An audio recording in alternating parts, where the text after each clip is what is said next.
Hi everybody. Miris kalau membicarakan Kalimantan yang sekarang. Dulu, salah satu pulau terbesar di dunia ini menjadi harapan manusia untuk hidup karena peran vitalnya sebagai paru-paru di dunia. Namun, kini nasibnya berbalik 180 derajat. Kalimantan yang sekarang ibarat pulau kotor yang banyak menyimpan kekesalan karena ulah manusia. Tanahnya tandus dan airnya beracun. Hidup di sini pun seperti hilang harapan untuk menikmati alamnya yang banyak didambakan banyak orang seperti dulu. Pertambangan batu bara di Kalimantan Timur menyisakan ratusan lubang bekas tambang yang tidak direklamasi. Ini tentang tambang batu bara di sana. Ya, sudah sejak lama Kalimantan terus digali perutnya untuk menghasilkan mineral hitam itu. Akibatnya, alam pun berlahan rusak dan kini kondisinya benar-benar sangat memprihatinkan. Ribuan perusahaan batu bara Kalimantan yang ditutup itu kini juga berbuah petaka. Tak hanya bagi yang di PHK, kita bukan bercerita tentang orang-orang itu, tapi juga galian-galian yang ditinggalkan. Sangat miris keadaannya dan pasti akan membuat mereka yang melihat marah luar biasa. Inilah deretan bukti kalau beberapa bagian di Kalimantan sudah hancur. Kalau sudah begini, siapa yang salah? Apakah dalih untuk menyokong listrik dengan batu bara bisa mengembalikan ini semua seperti asal? Kejadian longsor yang ada di Desa Kintab Lama ini adalah salah satu contoh aktivitas pertambangan yang tidak memperhitungkan biaya eksternalitas dari aktivitasnya. Namun sebelum masuk pada video berikutnya, silakan klik tombol subscribe dan like atau share jika kamu suka video seperti ini, agar channel ini bisa bermanfaat dan selalu eksis. Ingat, subscribe, and let's begin. Genangan air beracun yang akan membunuhmu. Ketika ditinggalkan begitu saja tanpa penanganan khusus, tambang akan jadi tempat beracun yang bisa membunuh siapapun dengan mudah. Ingat tragedi tambang yang ada di Brazil dan pernah bikin heboh dunia itu. Kini, sebagian besar di Pulau Kalimantan mengalami hal yang sama. Genangan ini bukanlah air biasa, melainkan mengandung logam berat yang sangat beracun. Menghirup udara di sekitar sini saja akan membuatmu sesak napas, apalagi sampai tercebur ke dalamnya. Oh no, kamu bakal auto defeat jika terjebur di sini. Tahun 2015 itu 12 anak yang jadi korban.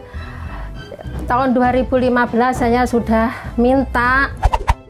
Tanah tandus yang tak bisa ditanami apapun. Mungkin dia akan ninggalkan aja. Kalau bagi kami, Pak, yang ada tambang ini nggak ada gunanya. Yang kami rasakan justru dampaknya. Inilah tanah bekas penambangan batu bara yang begitu menggeliat beberapa waktu lalu. Ketika ditinggalkan, beginilah keadaannya, kering dan tak bisa dimanfaatkan untuk apapun. Mimpi menanam tanaman di sini, menggenggam tanahnya saja mungkin bisa membuat kita terkena infeksi kandungan logam. Begitu miris ketika berkaca kembali di masa lampau, ketika tanah ini masih begitu subur. Ya, tepatnya di sini. Pemandangan buruk yang lebih mengerikan dari setting film. Melihat pemandangan ini mungkin akan membuatnya berdalih. Ah, ini hanyalah settingan film. Hai, jangan konyol. Tempat ini benar-benar nyata dan ada di negeri kita sendiri. Mungkin kamu pikir dalam cuplikan video ini indah. Enggak, tidak indah sama sekali, melainkan begitu bikin panas hati. Inikah balasan atas semua hasil tambang yang sudah menghasilkan pundi-pundi uang?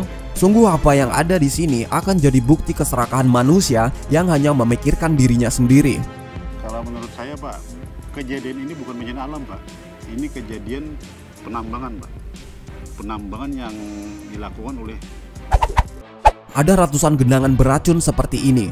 Mudahnya pemerintah kita memberi izin operasi juga jadi penyebab kenapa sebagian pulau di Kalimantan rusak seperti sekarang. Mereka dengan gampangnya menandatangani penambangan dan hasilnya lihatlah sendiri. Di daerah Asam-Asam, Kalimantan Selatan, lubang pertambangan batu bara di belakang saya ini adalah salah satu dari ratusan lubang pertambangan batu bara. Genangan air beracun ini tidak hanya ada satu atau dua saja, melainkan ratusan bahkan mungkin ribuan.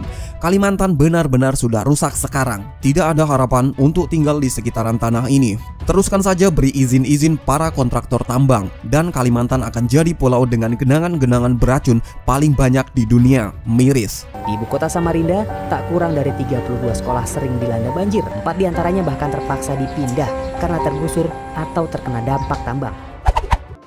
Tanah luas tanpa harapan. Lihatlah hamparan tanah yang begitu luas ini, seperti gurun hitam yang tak bertuan. Tanah seluas ini dulunya adalah hutan-hutan hujan tropis yang sejengkal tanahnya begitu sangat berharga. Kini, hamparan tanah berhektar-hektar ini tak ada harganya. Ya, apa yang bisa dilakukan dengan tanah beracun sisa limbah ini? Tidak berguna apapun selain hanya sebagai pengingat kalau manusia yang menggalinya dulu begitu rakus dan tidak peduli dengan alam yang sudah memberinya hidup. Inilah rupa beberapa daerah di Kalimantan sekarang. Sejauh mata memang tak ada lagi hal-hal yang menarik mata. Padahal dulu, tepat di sini, hutan hujan berdiri dengan tegaknya dan menyemburkan keindahan pertiwi yang tiada duanya. Inilah yang akan kita beri untuk anak cucu, sebuah pemandangan miris dari akibat keserakahan manusia tanpa pernah peduli dengan alam. Hanya tersisa hamparan tanah dan genangan beracun yang akan membunuh siapapun yang mencoba mendekat. Sungguh malang nasib Kalimantan. Dulu dipuja karena keindahan alamnya, dan kini kamu bisa lihat sendiri. Marilah kita membuka mata terhadap hal-hal seperti ini. Jangan sampai ketidakpedulian berakhir menjadi bumerang ketika kita sudah merasakan sesak nafas akibat hutan Kalimantan sudah berubah menjadi lahan-lahan tambang beracun seperti ini. Perlu diingat, yang kami ceritakan dalam video ini memang tidak semua hutan atau daerah di Kalimantan yang rusak. Kamu bisa cari berita mengenai hal ini di YouTube atau Google. Bagaimana keadaan bekas penambangan yang dilakukan di sana, keluhan para warga setempat tentang dampak dari hal ini, dan sudah berapa luas tanah di daerah Kalimantan ini yang sudah menjadi korban penambangan ini. Dan banyak sekali bekas penambangan yang ditinggalkan begitu saja, hingga banyak korban berjatuhan. Jika hal ini tidak ditangani dengan serius dari sekarang, dan penambangan ini masih dilakukan dengan cara yang seperti ini, tinggal kamu bayangkan sendiri apa yang akan terjadi dengan Kalimantan kita nantinya. Terima kasih telah menonton.